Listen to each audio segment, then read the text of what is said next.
Du Kicks, on l'a appris hier, Mbappé va changer de maillot cette saison. On rappelle que jusqu'à présent, il a évolué avec le numéro 9 à Madrid. Et pour cette nouvelle saison, changement de numéro avec un chiffre fort et symbolique, Anne-Sophie. Est-ce que ça change quelque chose de porter ce numéro 10? Est-ce qu'il y a un petit peu de pression supplémentaire? Habillage à l'américaine, et vous me dites, à commencer par Damien Degore. Ça change quelque chose ou pas, Damien? Rien. Patrick, encore un petit peu de noix de cajou, non, j'ai l'impression. Hein, je le sens. Patrick Chassé, ça change quelque chose? Non, rien du tout. Claire Bricogne? Non, je crois pas non plus. Rien du tout. Il est en prison, mais tu peux faire un signe de tête, Durini? Pas du tout. Je comprends pas la question. D'accord. Président? Gadget absolu, on Gadget s'en fout. absolu, on s'en fout. Écoutez, c'est quand même pas donné à tout le monde, même le grand Zidane ne l'a pas porté, comme l'a dit Anne-Sophie, de porter le numéro 10 dans un...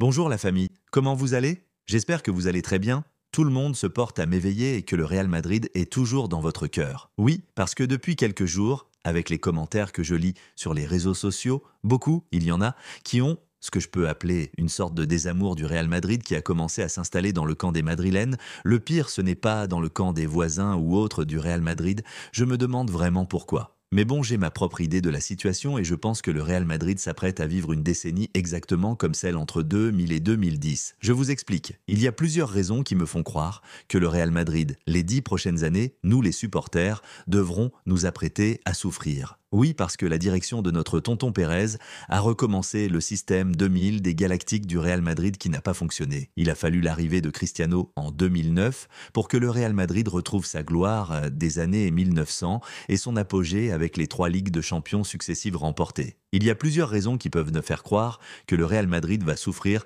pour les 10 prochaines années. La première raison d'abord, ça a été le départ de CR7. Rappelez-vous, le Real Madrid a changé de palier à l'arrivée de Cristiano. Et à son départ, nous avons eu la chance et le bonheur d'avoir recruté un joueur aussi bon et talentueux que Vinicius qui a pris le relais sur son côté. Oui, parce qu'il ne faut pas se mentir, dans les matchs difficiles, compliqués ou faciles, même avec Benzema et tous les autres, c'est Vinicius qui déclenchait, décortiquait et changeait la physionomie des matchs, même quand nous ne dominions pas, même quand le Real ne gagnait pas tout le temps. Mais c'est Vinicius qui déclenchait 99% des actions. Bien sûr, Benzema faisait du Benzema, très bon numéro 9, excellent partenaire, très bon joueur et un bon capitaine. Voilà, nous avons eu cette chance d'avoir eu un joueur comme ça qui a un peu camouflé, il faut dire, les carences et les problèmes que nous devions rencontrer. Malheureusement, en 2024, il y a eu le deuxième problème majeur, l'arrivée d'un concurrent au Ballon d'Or, au même moment que Vinicius avait perdu le sien, dans les conditions que tout le monde connaît. Donc, l'arrivée d'un Mbappé, je veux dire,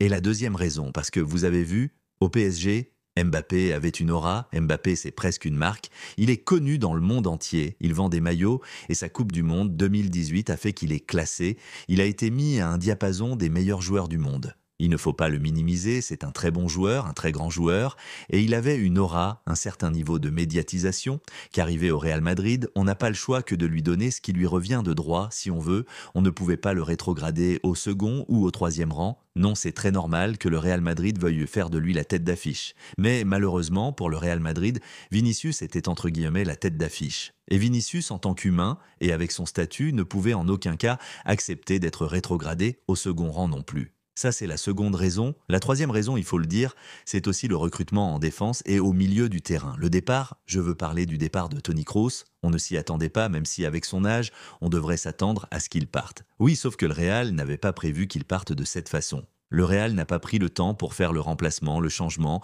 pour faire ce qu'il faut. Il a décidé de prendre sa retraite, mais sinon, il aurait parti un peu comme Modric cette saison. Et c'est vraiment un gros problème pour le Real Madrid dans le jeu et tout. Par exemple, là maintenant, le numéro 10, le dossard 10, qui devrait revenir au milieu du terrain, un distributeur de ballons, c'est Mbappé qui va le prendre. Uniquement pour que le Real vende des maillots, et ce n'est pas comme si le Real ne vendait pas des maillots. Il y a une raison qui est très triste, mais qu'on devait l'accepter, c'est que quand vous regardez l'effectif du Real Madrid actuellement et l'effectif du Real Madrid en 2016, il n'y a pas photo. Non, il n'y a absolument aucune comparaison. Il n'y a aucune comparaison quand vous regardez l'effectif 2016 du Real Madrid et l'effectif 2025 du Real Madrid. En 2016, c'était une équipe qui faisait frémir, qui faisait vaciller tout le monde en Europe. En défense, nous avions Carvajal à son prime, Ramos, Marcelo, Varane ou Pepe. Et en attaque, nous avions des pièces d'échange. Nous avions plusieurs possibilités. Une attaque menée par Cristiano Ronaldo, Gareth Bale, Benzema. Et au milieu du terrain, comme vous le savez, Toni Kroos, Casemiro, Modric, avec des remplaçants de premier ordre, Isco, Asensio et j'en passe. Actuellement, très difficile de retrouver une aussi bonne défense et un aussi bon milieu de terrain qu'on avait eu la décennie passée.